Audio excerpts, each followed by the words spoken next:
2 టీ20ల series కోసం Ireland వెళ్లిన team India శుక్రవారం తొలి మ్యాచ్ను ఆడనుంది. శ్రేయస్ అయ్యర్ సారథ్యంలో 2027 వరల్డ్ కప్ రోడ్ మ్యాప్కు ఇక్కడే పునాది పడబోతోంది.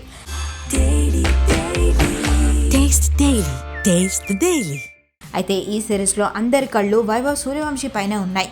తొలి మ్యాచ్తోనే అతను అంతర్జాతీయ క్రికెట్లోకి అరంగేట్రం చేస్తాడని ఫ్యాన్స్ ఆశగా ఎదురు చూస్తున్నారు. కానీ మాజీ క్రికెటర్స్ మాత్రం వైభవ్ సూర్యవంశీ ఫ్యాన్స్కు గట్టి షాక్ ఇస్తున్నారు. ప్లేయింగ్ 11లో వైభవ్కి చోటు దక్కదని చెప్పుకొస్తున్నారు.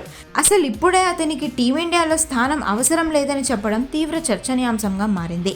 ఆల్రెడీ వరల్డ్ కప్ గెలిచిన టీంలో ఉన్న అభిషేక్ శర్మ, సంజు శాంసన్ లాంటి హిట్టర్లు ఓపెనర్లుగా అందుబాటులో ఉన్నప్పుడు, అలాగే వన్ డౌన్లో ఇషాన్ కిషన్ లాంటి సీనియర్స్ కూడా ఉన్నారు. ఇలాంటి టాప్ ఆర్డర్ ఉన్నప్పుడు ప్రెషర్ను తట్టుకోవడానికి 15 ఏళ్ల వైభవ్ సూర్యవంశీకి ఇప్పుడే తొందరపడి ఛాన్స్ ఇవ్వడం కరెక్ట్ కాదని వాళ్ళ వాదన.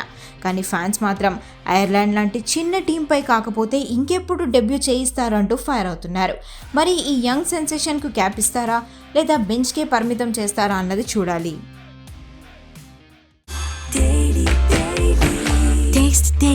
Taste the Daily.